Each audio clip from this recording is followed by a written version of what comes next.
শুভ দুপুর বন্ধুরা। দুপুরবেলা কি রান্না করছি তোমাদের সাথে শেয়ার করছি। আজকে ছেলে, আমি আর মেয়ে তিনজনই আছি, একসঙ্গে খাওয়া দাওয়া করব। দেখো কি রান্না করেছি আজকে। অনেক দিন পর রান্না করলাম সেটা তোমাদের সাথে শেয়ার করছি। ছেলের শরীর ভালো না, ওর জন্য আছে গরম গরম ধোয়া ওঠা ভাত,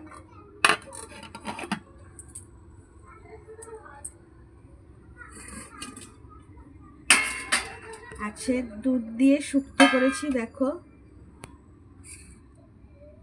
এটা টেস্ট হয়েছে। আর রেখেছি স্যালাডে লেবুটা এক পিস রেখেছি, লঙ্কা এক পিস, এটা আমার জন্য রেখেছি। আর আছে ডাল, এটা মুসুর ডাল, এটা সকালে করেছিলাম।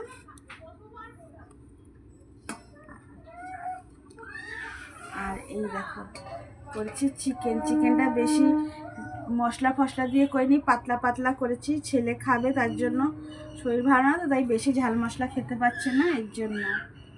আমার ভিডিওটা তোমাদের যদি ভালো লাগে তাহলে আমার চ্যানেলে লাইক আর সাবস্ক্রাইব করে দিও।